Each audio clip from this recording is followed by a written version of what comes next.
keeping you up to speed on all your Colorado teams. It's time for Coffee Break. Happy Thursday to you all out there. A snowy, cold Thursday. I hope everyone's staying safe. If you can work from home or stay indoors, please do, because it was a little nasty out there getting into work this morning.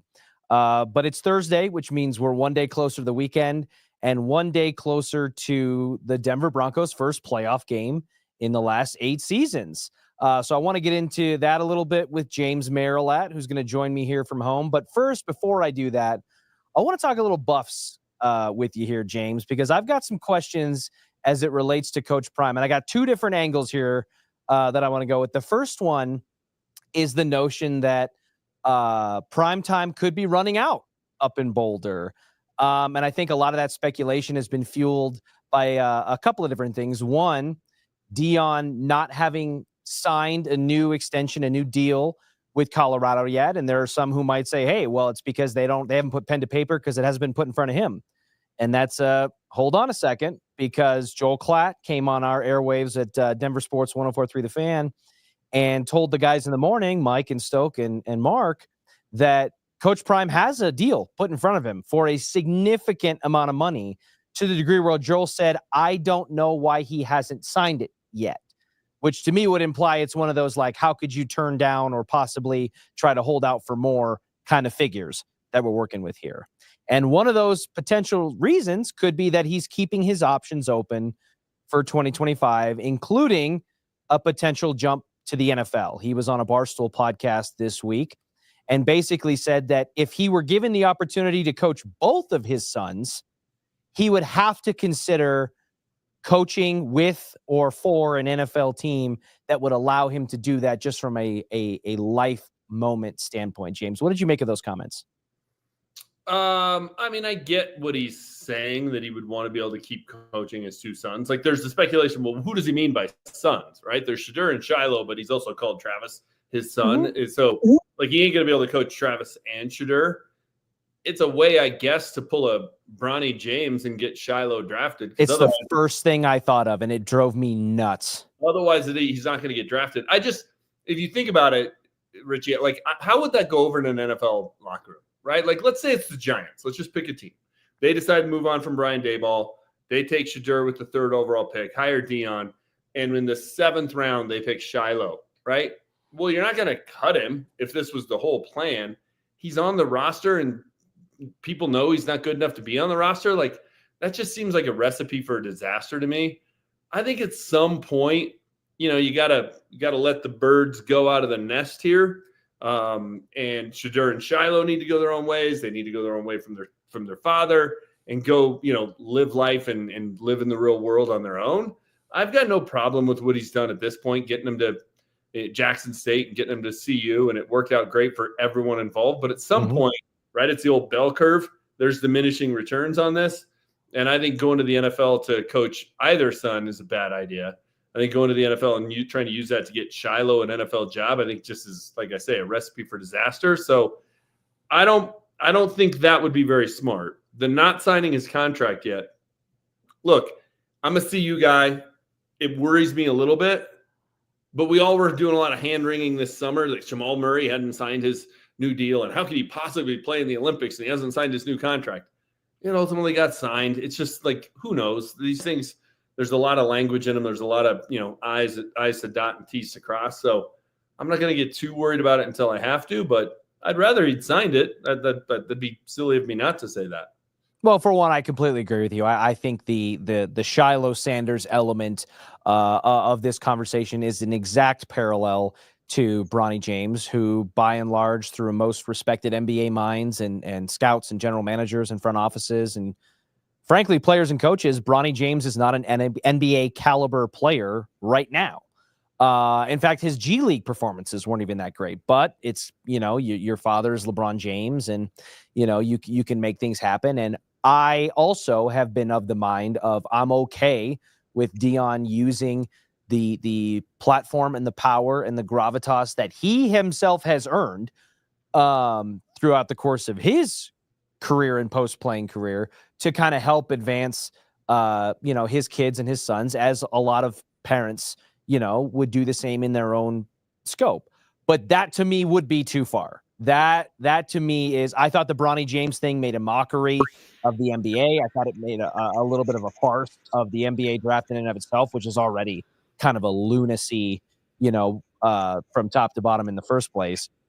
But my question is, do you think Dion and the when he says those words that there's merit behind him, that he genuinely would do that if a team gave him the opportunity, or somehow you can't really give a promise because, again, you don't know what's going to happen in the NFL draft. He could make this promise to the Giants, to use your example. They fire Brian Daboll, they bring on Dion, say, hey, we're going to get Shedeur and Travis. Well, what if Tennessee takes Shedeur number 1 overall, which I know Cam Ward right now is kind of eclipsing him, but let's say that happens. Would it just blow the whole plan up? There's just too many variables at place, and how can you guarantee that he's going to be there or you're going to be able to move up? But do you believe that Dion would follow through on that if a team somehow said yes? No, I don't. I think this is just Dion being in front of a microphone and saying stuff that he knows is going to get attention. And you just listen to the way he said it, and sons, plural. Like, he just was, it's just Dion being Dion. Because you're right. Like, unless you're talking about Tennessee with the first overall pick, there's nobody that can guarantee this. And what is Tennessee going to do to guarantee that they take Shiloh? Take him in the second round? On a guy who really shouldn't be drafted? Like, because does Tennessee even meet the criteria of a place that Dion would want to? I know it's Nashville, and Nashville ain't Cleveland, but it's not New York and it's not Vegas. I just think there's too many moving parts. I do think Dion is smart enough to realize, because he's also said in the past, like, he's not, following his son to the NFL. Like, he wants to be the leader. He doesn't want to be the guy that's riding the coattails. Like, I just think it's a soundbite. I think it's a little bit of a leverage tool. I think it's a little bit of a, hey, how do we keep talking about Dion when there's a national semifinal game tonight and we're talking about Dion on January 9th? I think that's part of what is going on here. So, no, I don't. I'm with you there. I'm with you there. That I think that ultimately I don't think an NFL team would ever promise that or figure that out, because NFL teams aren't in the same level of desperation as college, and the NFL, unlike college football and unlike the University of Colorado, didn't have an eyeballs problem. The NFL is not worried about people consuming, needing a massive spike in consumption of their product. They kind of absorb things like a black hole, slow and steady. So I agree with you on that front, but also there's an element to me of, like, even for a guy like Dion, what's the point of even saying that? I know you say, oh, it's just Dion being Dion, and he's trying to make sure his name is in the mix, when the college football playoff is kicking off, because they're not in it and all that stuff. But isn't his name just always in the mix? Is Shedeur, Travis Hunter's the number 1 overall rated prospect in the draft. Shedeur is one of the top 2 quarterbacks, prospect wise in the draft. So I guess there's an element even for Dion, from my perspective, where it's like, unless you really mean it, then why? Why are we even doing this? Well, Dion's always in the conversation because Dion's always doing things like this, right? Like, it's just what he does. So, I don't think he's being completely disingenuous, because I do think if that opportunity arose, maybe he would consider it. It's just impractical. Like, it's easy to say because it's impossible for it to happen. So nobody's ever going to disprove what he's saying. Right? Yeah, it's true. It's true. But there's also, like, because I'm seeing people in the comments down below that think it's laughable that he would even stick around. I don't think it's laughable. No. I think Dion has a situation where, even if he had not achieved the level of success that he's achieved thus far at the University of Colorado, and even if you were to take the side of the argument that he has underperformed based on the hype and the money and all of that, which I am not of that opinion. But even if you're among that crowd that's like, hey, they should have made the college football playoff, they should be playing right now, instead of being knocked out, then it's still a situation where Dion, factoring that in, has all the leverage and all the cards. And that's another confusing thing, because you could make the argument, well, maybe he's just flirting with the NFL to use leverage against CU to try to get more than what they're currently offering. But I don't think CU is in a position where they would say no to almost anything that he wanted. So I don't think it's a leverage issue. I don't think it's a money issue. And I don't think it's a happiness or a quality of life issue, because he constantly talks about how much he loves it in Boulder, and he's got Juju Lewis to commit, and kind of the post Shedeur chapter to kind of start getting some answers there. So I really don't know why he's going out there doing that, unless it really is just I just want to make sure that my name is in people's mouths when there's other better things to talk about. And if that's the case, then sure. But even that is a head scratcher to me. The other thing that I want to talk about as it relates to Deion. So let's just say, for all intents and purposes, what I think is going to happen, what you think is going to happen, what some of the people in our comments think is laughable, is that Deion stays at Colorado. And it is just a bunch of hoopla and smoke and mirrors and whatever. I am still fascinated to see how draft day one specifically, because Shiloh Sanders is probably not going to get drafted, and I don't think that's a slight, to either party involved. But Travis and Shedeur are going to go in the top 5. I would be stunned if we get to pick 6 or 7 and both of those guys aren't off the board, barring some movements and things that we can't see at this point. I am fascinated to see if Deion, who has talked a lot of talk, but even with his crazy talk, backs it up a lot of the time, is willing to and able to pull a strong arm, an Eli Manning or a John Elway situation for a team that he doesn't want his son or adopted son in Travis to go to. What do you think the likelihood of that happening is right now in your gut? I think it's fairly likely, because I think Deion is that kind of guy. Like, I think he's been saying it all along. Like, he's not going to let his sons, those two, go to a bad organization, particularly Shedeur. And not because it's his biological son, but because quarterback's more impacted by the organization, right? And he saw the difference when he was in Atlanta versus when he was in San Francisco and when he was in Dallas, right? Of what a good organization was, what a bad organization was. I don't actually blame him for that, right? Like, if I had a son that was a quarterback that was getting drafted, and he was gonna go to a place where they ruined quarterback after quarterback, Cleveland, right? Mm-hmm. You would probably sit there and go, I don't think that's the best bet. Whereas he can go play for whoever the Raiders hire. Let's say the Raiders hire somebody to replace Antonio Pierce, Pete Carroll. Mm-hmm. I think I would try to dictate, you know what, we'd rather go at number 6 or wherever the Raiders are and go play for Pete Carroll than go to Cleveland and play for Kevin Stefanski, who I actually think is a pretty good coach. Yeah. But you get my point. You get what I'm saying? Like, I don't think that's a bad thing when you're talking about a quarterback. Situation and fit and all the rest of that makes such a big difference that I do think he'll try to leverage that. I don't know what kind of leverage he has. That's my point, is that I think that Deion is used to being king of the castle at the college level. And I think we see a lot of college coaches and frankly players kind of go through this situation where, up in Boulder or down in Tuscaloosa, or whatever, you can be the czar, you can have full control and full say, but at the NFL level, it just doesn't always work like that. And I think the last true bastion of that was like Bill Belichick, right? A guy that just called all the shots on all the stuff. And now Bill Belichick might not even be able to get an NFL job if he's begging for it. And I know there were reports from Tom Pelissero about, teams, including the Raiders, are knocking on the door and, seeing what it would look like and blah, blah, blah. But I truly do wonder what kind of leverage Deion would have with NFL teams and NFL owners who by and large answer to no one but themselves. The commissioner of the league answers to them. And if you take a look at the top 10 picks in the draft as it's slated right now, I think there's a lot of undesirable destinations in that top 5. If I'm Shedeur Sanders, Tennessee, I don't think is in a great situation. And I think that even though Nashville's a cool city, I could see there being some issue there. And if Cam Ward goes to Tennessee, your next up on the board is Cleveland. I know that Deion doesn't want Shedeur to be the next name slate on that crazy jersey where you have the 30 Browns starting quarterbacks in the last however many years. New England just drafted their quarterback. Jacksonville just extended their quarterback.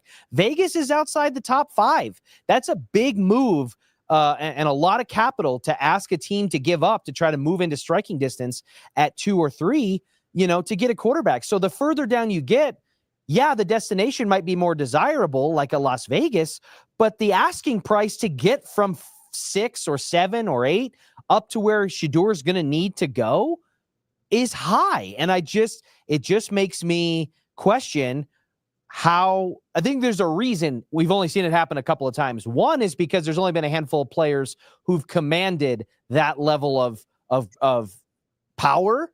But the other element is you got to get another team to dance with you in order to do that. I mean, the thing of it is, it's not like this is Trevor Lawrence coming out of Clemson, which maybe is a bad example because he hasn't turned into a great pro quarterback. But there's a lot of people who would have done worse in Trevor Lawrence's shoes than him. Jacksonville wasn't going to move off that pick. Like, they were taking Trevor Lawrence. No, Andrew Luck with the Colts. And I think Deion could be just a big enough pain in the neck to where teams go, let's go Cam Ward. Let's go this guy. Right. Let's go that guy. And because if you look at it, in the top 7 picks, both New York teams and Las Vegas, I think Deion and Shedeur would be interested in any of those 3 destinations, right? Like, the Jets are going to hire a new coach. Okay, see who it is. The Raiders are going to hire a new coach, see who it is. And the Giants, say what you will about Brian Daboll. 1, he got more out of Daniel Jones before they moved on from him than anybody else did. And 2, he was part of what they had in Buffalo to develop Josh Allen. If I'm Deion Sanders, I would let my son go play for Brian Daboll. He knows what he's doing offensively, and he knows what he's doing in terms of quarterbacks. They have Malik Neighbors. They have some weapons there. New England's an interesting one, right? One of the blue blood organizations in the NFL at this point. They're hiring a new coach. If they hire Ben Johnson, no track record, but great offensive mind, done some awesome things up in Detroit. They move on from Drake May after 1 year where he showed some promise? Maybe you figure Drake May's a guy you can trade. I don't know. I'm just saying that the Cleveland's a bad one. Jacksonville won't work. I'm trying to think who else was on that graphic you just showed. We can throw it back up here. Yeah, it's Cleveland, not the Giants, New England, Jacksonville, Vegas. Yeah, Tennessee. Like, could he? They just moved on for their GM. Maybe they'll still move on from their head coach. You never know. Which Deion, replied on Twitter with the raised eyes when they moved on from their GM, and everybody can interpret what that means. It's like Deion does. He wants us talking about him. So I think there's a few fits in there. I think Cleveland is really the only one that you look at and go, I don't know. And Jacksonville just doesn't make any sense because if I'm the guy taking the Jacksonville job, I'm probably taking it because Trevor Lawrence is there. So, yeah. And you're right. New England's got Drake May. Maybe they don't want to move on from him, but it all just depends on what the combo is here. So we shall see. A lot of open jobs there. Yep. With chance to draft Shedeur. So interesting to see if Deion's name gets floated with any of those. I think the opportunity or the demand to do so will be less. But in theory, I don't see why, and I talked to Jake Shapiro about this yesterday, I don't see why if Deion is willing to put his foot down and kind of flex his leverage to try to get Shedeur into the right situation, and he's going on a Barstool podcast to talk about a Bronny James-esque combo deal for Shiloh, why he wouldn't do the same situation with Travis Hunter in terms of finding Travis, who's the number 1 overall rated prospect. He's going to be one of the most intriguing prospects coming out of the draft. Why he wouldn't try to make sure that Travis gets into a favorable situation as well. I just think that the situations that are favorable from a cornerback perspective are much more malleable than from a quarterback perspective. For example, Cleveland, who we can all agree for a quarterback might as well be a graveyard. Even a guy like Baker Mayfield, who we found have success with multiple other organizations, albeit in short stints, since he left Cleveland, he got them to the playoffs, and it took like a miracle run at that to do it. But Cleveland for a cornerback, it's worked out pretty well for Denzel Ward. There were a lot of quarterbacks who got paid in New England in the Belichick era, in that kind of situation. Ironically, I think sometimes the situations with a good quarterback, like, if you want to hitch your wagon to Trevor Lawrence, Jacksonville historically has not been a great place for secondary defenders and things like that. And that's a team that's right in striking distance to take him. So I'm fascinated to see how all of that plays out, just here in a couple of months. And I'm sure that, as you've alluded to, and as we've been able to see the last couple of years, I'm sure Deion will do everything in his power to not let us forget about all of the different options that'll be there. As it relates to Travis Hunter, I enjoyed a quote from him that came out recently where he was kind of pushing back at people who are poo-pooing the ongoing narrative of him being able to play both ways in the NFL. And there were people toward the end of the season that were labeling Travis Hunter a snap count merchant, right? Kind of like Bo Nix was a check down merchant, right? That's how he got all of his stats on that. Travis Hunter got his Heisman for being a snap count merchant, which I disagree with. And, the notion that he's mediocre, he's a jack of all trades, master of none. I disagree with that, frankly. But I do think there's genuine intrigue around whether or not he will even be allowed. We all know he wants to play both ways, even at the NFL level. And it's something that's been rarely done in the history of the league. And you can point to the number of reasons, from the money that each player is involved with and how much they're worth and the insurance that comes, with that, to the coaches that have to make strategic decisions in a cutthroat industry to keep their jobs. And frankly, just the continued stacking level of competition where, every player in college was the best player on their high school team, and every player in the NFL is the best player on their college team to an nth degree, where we see best players on their college teams not even make it to the NFL on a consistent basis. So do you think there's a realistic chance that Travis Hunter even gets the opportunity to try to play both ways in the NFL? Yeah, he's a unicorn, right? Like, people said the same thing when he was coming from Jackson State to CU. Like, well, playing at a HBCU is one thing, and playing both ways. Good luck trying to do that in a Power 5 conference, or whatever it's turned into at this point. Made all conference on both sides of the ball. Right, exactly. So I think if you're an NFL team and you have a chance to take him, it's essentially like having 2 first-round picks. Mm-hmm. Why would you not do it? Like, yeah, it's weird to think about, and nobody else has done it, but nobody else has done it at the college level either, and he managed to do it. So if somebody is so, in the box thinking that they don't want to allow Travis Hunter the opportunity to play on both sides of the ball at the NFL level, then if I'm Dion or if I'm Travis, I'm like, I don't want to go there either. Like, let me at least take a shot at it. And if it doesn't work, okay, but then let's figure out which side of the ball I can be most effective on, I can be most helpful at, I can be, beneficial to the team at. But if somebody's not willing to at least take a look at it, I think they're being silly. And again, people have doubted him with every jump, and he keeps proving people wrong. I'm done doubting Travis Hunter. I think that's a bad bet. And my skepticism around it actually has little to do with Travis Hunter. If and when Travis Hunter tries it and it doesn't work and he bit off more than he could chew, in that regard, or he underestimated the level of athleticism and stamina and, strength that it would take to do that. He wouldn't be the first athlete who was overconfident in his abilities to do something, and I'm not going to fault him for that.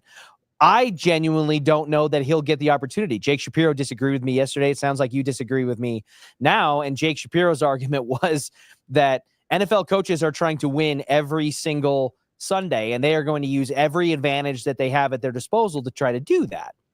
But I also think that NFL coaches get scapegoated for a lot of things. And I think you taking a player like Travis Hunter, letting him just cut loose and try to go for it, and then he gets hurt, like we saw happen with Shohei Ohtani, to the degree where when he goes to the Dodgers, they don't let him do, even though he's the best, if not one of the best on both ends of the diamond there as a pitcher and as a hitter, they only let him hit. They didn't let him pitch. And so I just think that a coach who mismanages a top 5 or top 3 or whatever draft pick and ends up derailing them for a franchise to have an opportunity to draft an impact player like that, for it to go away, that's just as easy of a way to get a coach fired than anything else. And I just think coaches are creatures of habit, especially at the NFL level. They do things their way. It's kind of this cyclical motion and cycle that we see. And I genuinely don't know, when push comes to shove, if he'll get the latitude to be able to play meaningful snaps on both sides of the ball. Well, I think the Shohei Ohtani example is a good one. Like, once his Can't hear you, James. You muted yourself. No, I didn't. Oh. Uh-oh. Maybe I can't hear you then. Was so why it don't me? you just keep talking and I'll wait. I'll see if I can read your lips. The Shohei Ohtani thing is a good example, right? Like, once his arm is healthy, they'll let him pitch. Like he'll be back doing both. And how foolish would it have been for the Angels to not let him do both things when he came over here? Like he was amazing at both. Like why would they have said, well, nobody's ever done it before. Like you got to be a hitter. So I think that somebody will take the approach the Angels took of like, hey, we got a one-off, we got a unicorn. Let's let him, do both of them. And it would have been a shame if the Angels hadn't done that. I think the Dodgers will let him do that when he's healthy. And I think somebody's going to let Travis Hunter do it too. They're unicorns. They're aberrations. There are guys that come around once every blue moon. Let them go do their thing. Don't squelch it. Well, listen, I think that I don't know, man. I just get nervous when it comes to if I'm in those shoes, if I'm in the shoes of a GM of an NFL player, the NFL draft is already a crapshoot as it is. And so I just think that it's a situation where there's so little margin for error when you look at both players playing the quarterback position and taking a unicorn, as you, I guess, dubbed him, and flubbing it somehow. For like, we'll go ahead and ignore the bad juju of the fact that Shedeur Sanders, who put on a cute pair of New York Giants cleats for the Alamo Bowl and then proceeded to have his worst game of his career. We'll just pretend that that's not a bad omen for the moment. And then if you're Travis Hunter, I also think you have to consider what your path to profitability, which side of the ball gives you the better chance to have a sustained, lengthy, profitable career at the NFL level. And I think that too lends itself to picking a side, let alone what the team wants to do. But, if I have to pick between being a corner, which by and large is one of the hardest positions I think to play in the NFL, below the quarterback position, and maybe like edge rusher, if you're talking about playing it at the elite level, or I could go play wide receiver, where we see guys like Christian Kirk land like a 5-year, $85 million deal and be average. You kind of get to the wide receiver allows me a little bit more flexibility, I think, to have like a Will Barton type of career where I can like not be that great and be coming off the bench, but still making $16-17 million a year, because the elite guys at that position are dragging it up so high and there's so much more of a high demand for it. I still can't hear you, so I don't know what you think about that, but I'm curious to lip read here for you and see if I can gauge your response. Yeah, I mean, receiver does seem like the easiest path to profitability, but if you watch that receiver show on Netflix, the Omaha production show, like those guys take a beating. So if you're trying to, keep yourself healthy, if you had to pick one, you'd pick cornerback, because if you can be elite at cornerback, which is a smaller group, you're going to make a ton of money. So, I think thinking about it from an injury standpoint, though, is I think you're chasing your tail. I think you're chasing smoke there. I think it's pretty hard to try and guess which one to do. I think he's going to play both, and I think he's going to prove everybody wrong at the NFL level too.